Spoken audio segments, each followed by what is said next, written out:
Safarda loyihasi davom etadi, qadrli muxlislar. Biz ayni daqiqalarda Navbahor hamda Aqto'be jamoalari o'rtasidagi uchrashuvni yoritish uchun yetib keldik. Navbahor jamoasi yangi mavsum tayyorgarlikni Antaliyada shahrida o'tkazilayotganidan xabaringiz bor albatta va hozir Aqto'bega qarshi uchrashuv bo'lib o'tadi.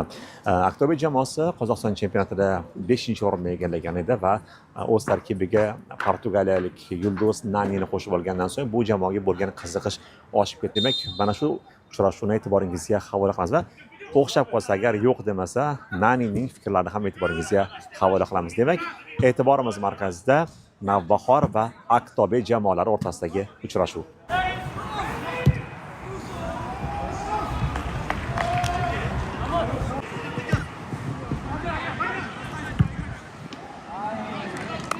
Молодец, давай, Руслан, еще так, еще.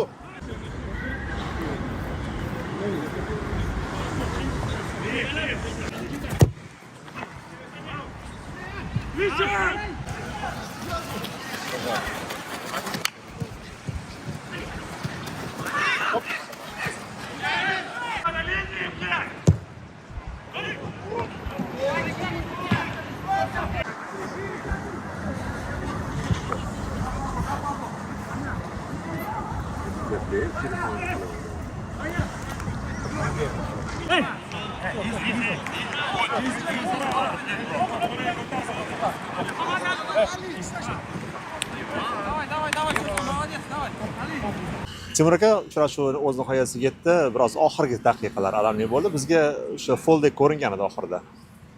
Endi mayli, yo'q, albatta oxirida gol o'tkazish hech qachon yoqimli bo'lmaydi. Umuman o'yin yaxshi bo'ldi. Ko'p imkoniyatlarimiz bo'ldi. Faqat gol yetishmadi. Atak в целом birinchi 90 minutlik o'yin edi bolalar uchun. Shuning uchun eng asosiy albatta ko'p yaxshi momentlar bo'ldi. Ko'rib oldik ham, bolalar jismoniy holatini ham tekshirdik. Aqto'be yaxshi jamoa, ular ham Qozog'istonda ambitsiozni o'sha oldiga faqat katta vazifalar qo'yayotgan jamoa. Sparing yaxshi bo'ldi, o'ylayman ikkala jamoaga. O'shaning uchun endi biz Nani o'ynaydi deb kutdik. Ko'pchilik hali tayyor bo'lsa ekan o'shanga mayli, bu ulardan anaqasi, lekin bizga kerakli o'yin bo'ldi. Aqto'beni siz boshqalardan ko'ra yaxshiroq bilasiz. Jamoa tarkibida Qozog'iston chempioni bo'lgansiz. Qanaqa bo'ldi hozir ko'pchilik mana suhbatlashish bilan? Ya, albatta ularni ko'pini taniymiz. Ishchilaridan tortib, o'zi ko'p muxlislari ham ko'p SMS jo'natishadi. O'shaning uchun Aqto'beda iliq taassurotlar, iliq yillarim bo'ldi, chunki 3,5 yil o'shda o'ynadim. Va ko'p narsaga erishdim. Chempion bo'ldik, kubok egalladik. O'shaning uchun Aqto'be o'zim o'rnim bor. Ular uchun ham, men uchun ham. Hozir Fransiyalik futbolchi menimcha jamoaga to'g'ri kelmadi deb eshitdim. Ya, не то что to'g'ri, o'zi prosmotrga keldi. Ko'rib olaylik dedik. Bizdan eshitma ketmayapti. Tekinga kelgani uchun ham ko'rib olish imkoniyati bo'lgani uchun chaqirdik, ko'rib oldik. Manakada boshqa joylarda ishlagan, Manaka boshqa o'sha komandalarda o'ynagan. Endi holatini albatta u 2 yil 3 yil oldin o'ynagan, holatini ko'rib olaylik deb chaqirdik. Rahmat Timur aka, rozi bo'lganingiz uchun. Kattakon rahmat, Ahmad. Avvalambor hammaga assalomu alaykum. Va o'yin zo'r o'tdi, qiziqarli o'tdi. Va ozgina qiyinroq bo'ldi. Zbor payti har doim shunaqa bo'ladi, qiyin bo'ladi. Shuning uchun shu videoga qarab keyingi o'yinga tayyorgarlik qilamiz, xudo xolasa. Maydonda bugun ko'ramiz deb o'ylagandik. Yo'q, bizga bugun ozgina dam beruvdi. Ertaga o'yin bor, ertalab. Shu ertaga o'ynaymiz. O'sha ketma-ket o'yinlar bo'lgani uchun futbolchilarga dam berishyapti, tarkib chapti, ertasi kuni kech tarkib tushyapti. Shunaqa sortirovka qilyaptilar.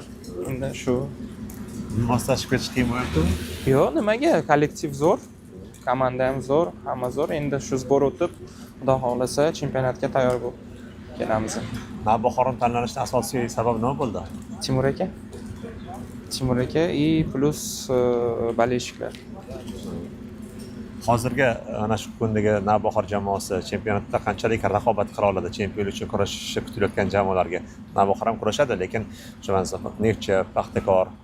Endi ko'rdingiz, transferlar ko'p bo'ldi, faqat Navbahorda emas, hamma boshqa klublarda ham. Endi hamma raqobat bo'ladi, endi hamma baribir intiladi chempion bo'lish uchun. Biz ham xudo xolasa shu niyatimiz, maqsadimiz chempion bo'lish. Inshaalloh. baribir o'sha oxirgi qarorni qabul qilishda Akmal akam bilan Adiz bilan gaplashdingizmi, maslahatlashdingizmi? Да, конечно. Dadamsiz hech qachon mana shunday qilmayman. Dadam bilan gaplashdim. Chunki menga qulay bo'ldi. Travmadan endi chiqdim. Baribir ham 1 yil o'ynashim kerak. O'zim formamga kelib olishim kerak. Endi Xudo xolasa jahon chempionatiga ham nasib qilsa boramiz. Harakat shunga. Конечно, обязательно. Rahmat. Kulisga nima deyapsiz? Muhim kulislarga nima kutishsizda mana yangi futbolchi jamoani? Chiroyli o'yin, g'alaba, Xudo xolasa chempionlik. Kelib qo'llab-quvvatlasizmi? Да, обязательно. Kutamiz. Diyor Xolmatov video suhbatdoshimiz, Diyor sizga omad tilab qolamiz. G'alaba yor bo'ling. Assalomu alaykum.